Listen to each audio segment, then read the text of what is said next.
to Fast Guard News. I'm Dwight Gibson, I'm Roderick Payne. and today we want to talk to you about the federal government. Well, it looks like the mayor of Washington, D.C. and the chief of police of the D.C. Police Department might be upset either now or in the coming days because President Trump has decided that they're going to strong arm and take over the police department. Hold on. Let me announce this title. Federal Override. Trump's National Guard deployment in D.C. Legal, local, and national security implications. Opening segment. Setting. Scene 1. Quick rundown of the events of August 11th, 2025. Trump's announcement on August 11th of deploying 800 National Guard troops to Washington, D.C. and federalizing the D.C. police force under Home Rule Act, citing a crime wave despite data showing violent crime at a 30-year low. 30-year low. In a world. In a world where presidents do what they want. Do what they want. Hey, Trump's my guy, man. I like a lot of the stuff he does. It is what it is. Like, I think you're drawn towards the person. Like, when Obama was in office, I think people were drawn towards the person more than it was what side he was on, because some people are just, they got that star power. Mm-hmm. And so you have to look at the broad side of what's going on, right? Some of the stuff he's doing, when you look at it directly affects everybody. Some of the tax stuff that's going on, some of the stuff with protection. Now you're talking about they called in L.A., and we know why people were out there rioting, mm-hmm. right? But at the same time, when things get out of control, think of business owners. Think of you a business owner. People are angry about people getting arrested, but you're a business owner. You got to survive there. Your storage there. Your life savings is there, and you got people bashing out with, "Hey, we're mad." Bashing out you, and you're like, hey, I didn't make enough to pay my insurance last month. I can't even pay for this stuff. Please don't hurt me. And now you're locked into a situation. So some people didn't like the fact that they sent in the National Guard. A lot of people. I think there's a federal lawsuit out there against the federal government for sending in National Guard troops. But, D.C. What does this mean for the police officers or the chief of police for the police department? Do they get fired if the federal government's taking over? No. It says deploying 800 National Guard troops to Washington, D.C. and federalizing the D.C. police force under Home Rule Act. So they become federal officers. That's super cool. If I was an officer and they say, hey, you guys now need to be sworn in as federal officers. What does that mean? That's a big deal. Every police officer in every city or municipality or county always wants to go federal. That's like the next level of a job. That's like FBI? Yeah. It's all, you have to go to FLETC. I don't think they're going to have time for all that, the federal law enforcement training in Brunswick, Georgia. Mm-hmm. You have to go up there and get the training and be trained through that school. Mm-hmm. But I think they're probably going to do some hurry up thing. But think about that. You're getting deputized, boom, you're a Fed now. So, that's something cool to say. That's like another level of law enforcement. Does that come with a pay raise? Oh, yeah. There's probably going to be some pay incentive. And then think about it. So they get a pay raise by, I'm not saying they didn't do their jobs, but the optics of it is saying they didn't do their job, so we're going to take over, and then we're going to bump your pay? Well, Home Rule Act 1973 permits limited federal takeover of the D.C. Metropolitan Police for up to 48 hours. So that's 2 days of takeover. Extendable to up to 30 days with congressional notice, but anything longer demands full congressional approval, meaning that Congress would have to say, yes, they want the full police department taken over and superseded by the federal government and the military, essentially. So it militarizes the American streets. There's never supposed to be any military in America. The military didn't fight against its people. Right. So what does that mean for local businesses and citizens in that area? From a protection deal, I think the community as a whole is a lot safer because people are going to be put on lockdown. There may be curfews enacted. There may be martial law. I don't know what's going on in D.C. to even. I thought D.C. was, a happy place, but apparently it's pretty bad. I remember Rayful Edmond back in the day, and that whole deal with the crime wave that was going on at that time. But I don't remember anything as of recent. But to hear that, it's out of control, and again, it sounds like it was provoked by a staffer being attacked. Do we have any details on what happened with the staffer being attacked? No. Let me see. I don't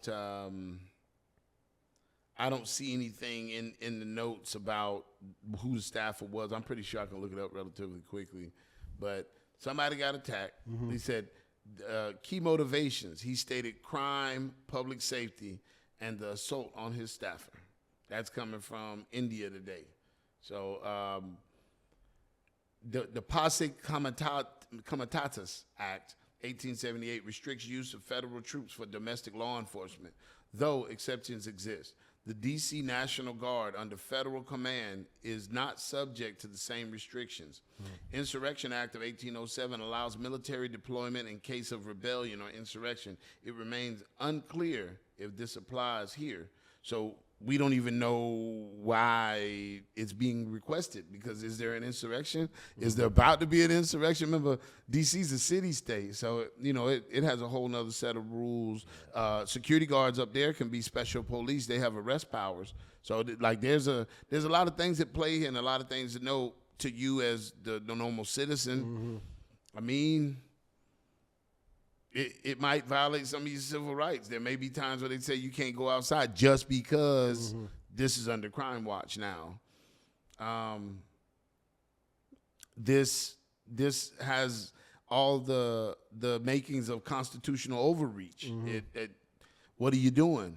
Is it constitutional? Are they going to be stopping and frisking people out there? Are they going to be like military police out there? You got to walk through a checkpoint. I don't know what's going on in D.C. Apparently something's going on.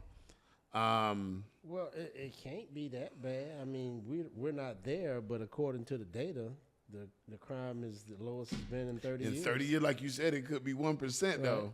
So the move undermines the authority of D.C.'s mayor and city council and revives longstanding tensions over statehood and local autonomy, thinking that the governor, the mayor in Los Angeles didn't say that, hey, I need help. We need the federal government to come in. We need National Guard.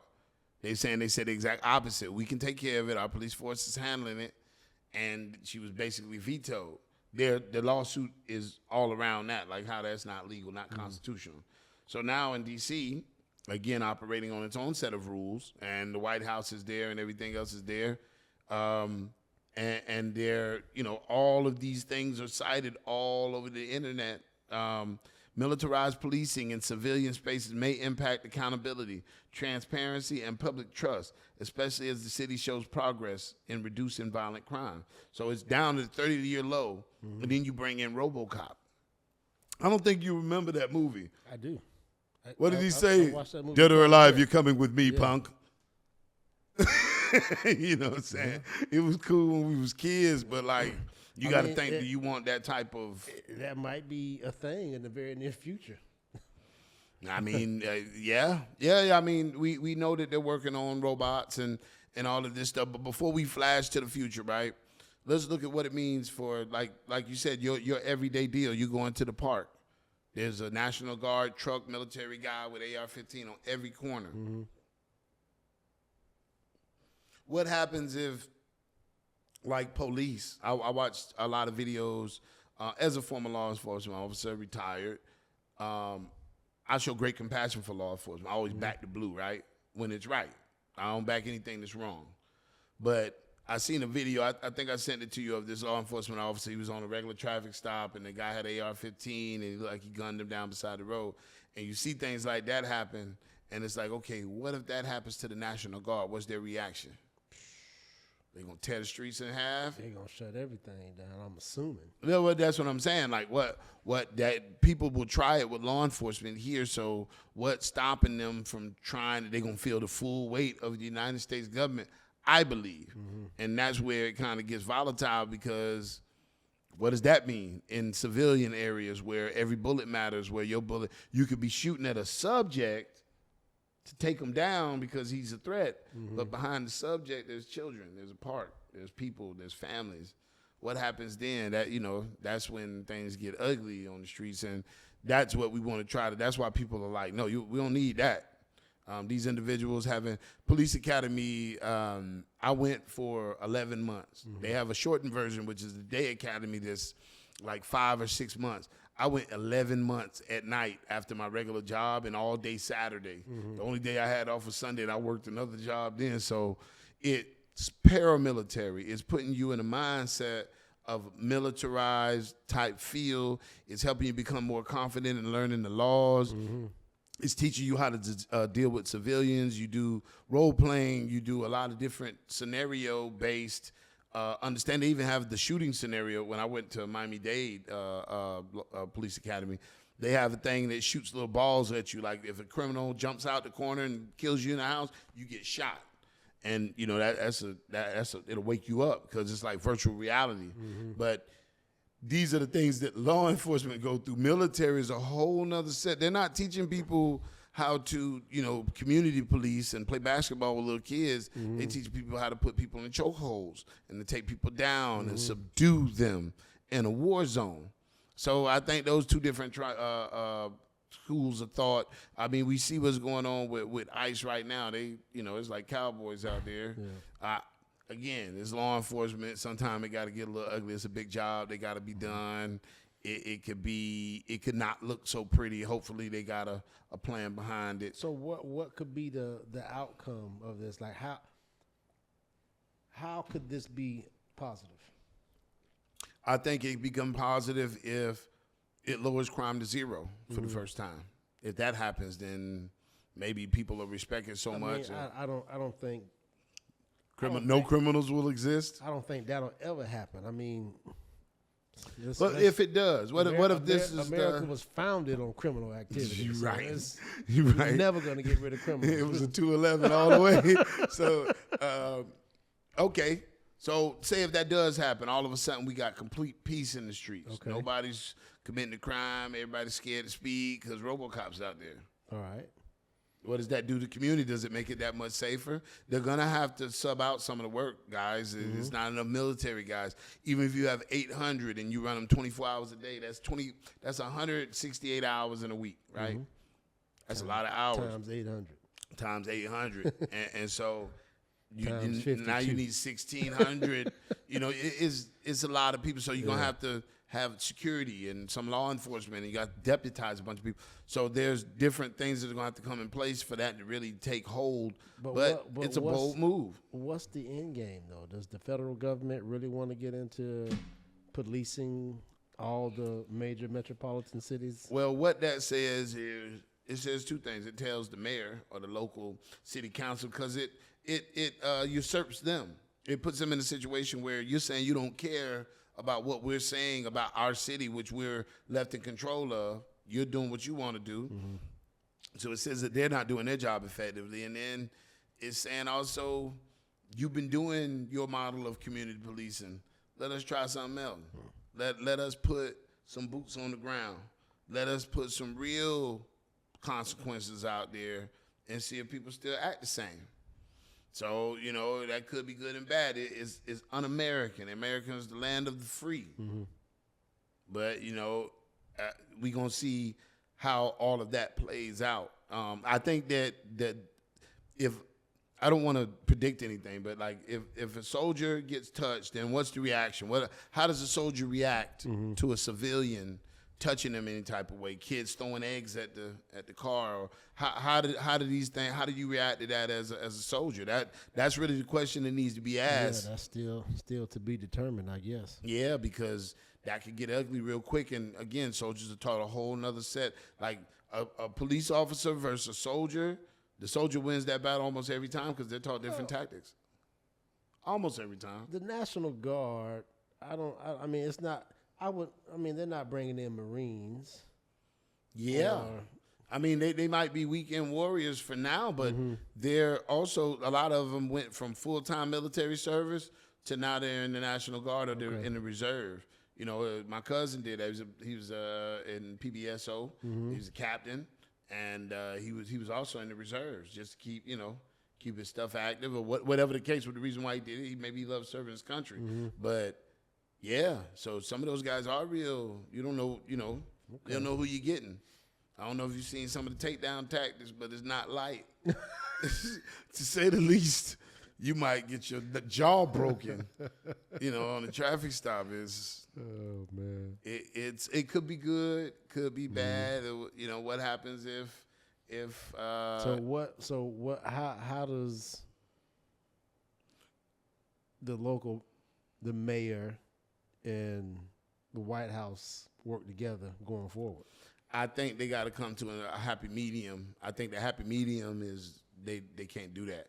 But I think that if once they do it, it kind of ruins the relationship and it puts everybody in kind of like turmoil, because you got the city that's speaking. And you see what happened in, I think it was Texas, the state representatives or whoever they were flew out of town just so they didn't have to pass a vote.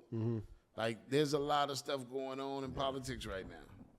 Texas. Yeah, it's all about the money. Texas is unique. You got to remember at one point Texas wanted to succeed from the Union. They wanted to be Texas, so come and take it. Yeah. That's the reality of American culture, and that's what people love about America. That's what I love about being American. Who are you to tell me I'm not American? Crazy. Serve this country with dignity. But it's you have to look at how you gonna feel with your kids walking around. People with AR-15s. Not all people with guns make good decisions. True. And now you put more of them out in the street.